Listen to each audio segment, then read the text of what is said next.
Sempre acreditei na melhor qualidade da matéria-prima e na melhor modelagem. Criatividade e uma ideia de produto com qualidade. Uma roupa que você não vai usar só uma estação, você vai ter roupa para usar 10 anos. Ter os melhores tecidos, ter a melhor costura, ter a melhor modelagem. O que está melhor, a gente pode fazer melhor ainda. Você vai construindo aos poucos, né? E quando você chega num ponto, você vê o que fez a diferença, né?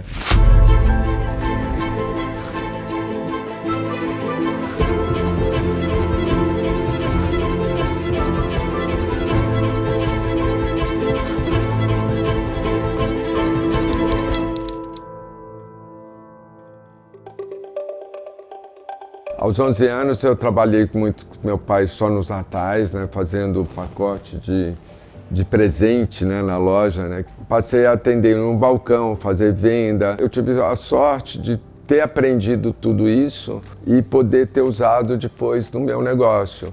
Mas o que eu mais gosto realmente é a parte de criação e modelagem, né.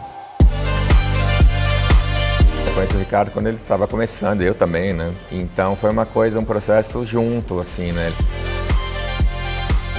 Eu acho que foi até a primeira que eu fotografei ele no parque com os carros antigos que ele tem. Toda preto e branco, é muito legal, assim, eu adorei aquela campanha. Ele gosta, né, de fazer aquilo que ele faz, né? Isso já é metade do caminho andado, né? Acho que já começou lá atrás, justamente quando ele abriu a própria loja mesmo, né? Que ele parou de fabricar para fazer a marca própria, então com a abertura da importação, que ninguém tinha os tecidos importados.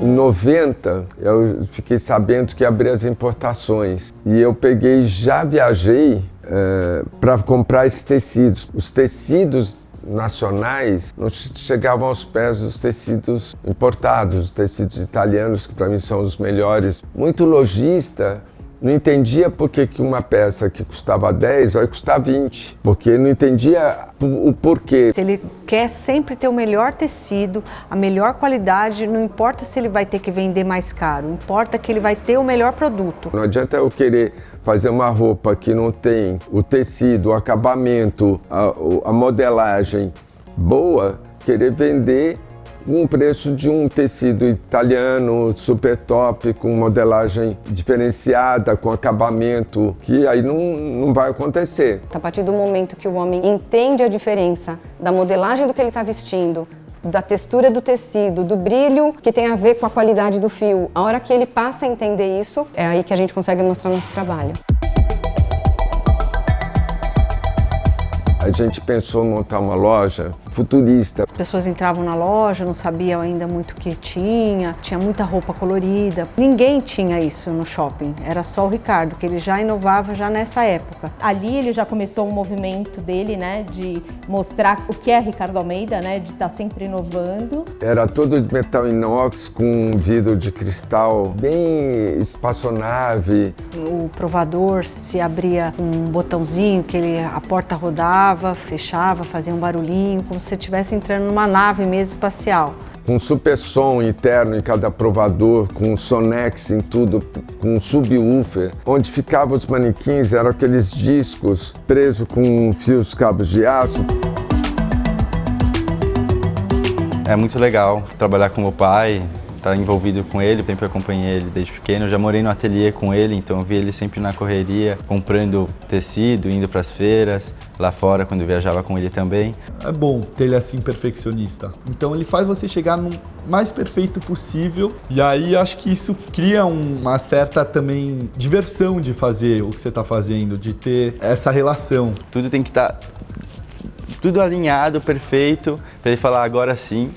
Ele não fala que tá bom, ele fala agora sim.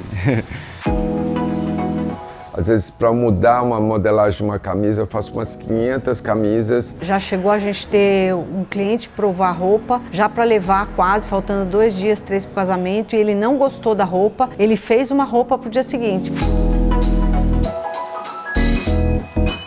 Todas as minhas noivas, e principalmente as mais importantes, o Ricardo era quem fazia o noivo. Sempre com muito carinho, porque as pessoas falam do Ricardo com muito carinho. O Ricardo é um cara que mistura pessoas, reúne pessoas de talento, mas com uma generosidade e com uma entrega que faz com que as coisas todas sejam muito luxuosas. E recentemente eu fiz um vestido de casamento e o noivo reclamou que a noiva estava tendo toda a atenção e que ele não. E aí eu disse, vou levar ele no Ricardo, então. E a gente fez tudo com o Ricardo e foi maravilhoso o casamento, foi espetacular o casamento. O que mudou pra gente, mudou pra todo mundo, foi o mercado de casamento em si, né? Ele era muito restrito em relação a formas de se casar, de se celebrar, e agora ele tá muito mais divertido e muito mais eclético do que era. E isso fez a gente também investir numa série de tecidos inusitados para casamento, ou cores que não se casavam em igreja, por exemplo, a gente traz agora. Então, você tem liberdade para fazer roupas de noivos muito de acordo com a personalidade de cada um, o que era uma coisa que não se explorava antes, né? Eu casei em 2019 e no meu casamento acabei usando o terno, né, do Ricardo, e foi muito legal a experiência porque eu acabei usando o terno igual do meu filho também. Todo esse processo é realmente bem divertido. Escolher a cor, como que vai estar o dia, é lugar aberto, é lugar fechado, é praia, não é praia. Posso dizer que eu sou especialista no futebol, então quando eu olho para um jogo eu consigo olhar alguns detalhes e ver isso em outras áreas, para mim é muito legal. Porque ele olha para mim e fala assim, cara, aqui tá desajustado. Eu não tô vendo nada disso. Tem um querido amigo meu que está casando agora e o Ricardo está preparando uma roupa diferente, com tecido diferente. No fundo, um estilista de vestido de noite e um alfaiate, uma pessoa que constrói ternos como o Ricardo, na realidade a gente está penetrando, né? A gente está entrando dentro desse imaginário, dentro dessa memória afetiva que essa pessoa está construindo daquele momento tão importante que a gente foi responsável pela parte do visual. Trabalhar com o masculino, ao mesmo tempo que tem essa percepção que pode ser simples, é muito desafiador, porque você tem que inovar e ao mesmo tempo você não tem a mesma possibilidade de trabalho, de diversificação, de shape, de modelo, de recorte, de zíper, de detalhe que uma moda feminina propicia.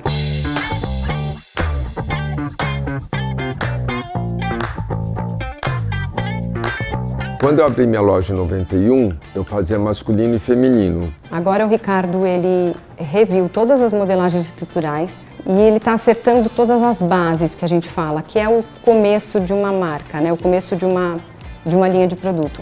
O feminino ele já faz um tempo, né? O desafio é fazer o mesmo caminho que a gente fez para o masculino, né? Ser percebido, né? Ele ser desejado, ter a mesma perfeição, a mesma qualidade. É ensinar a mulher a entender a diferença de uma matéria-prima muito boa e uma modelagem muito boa.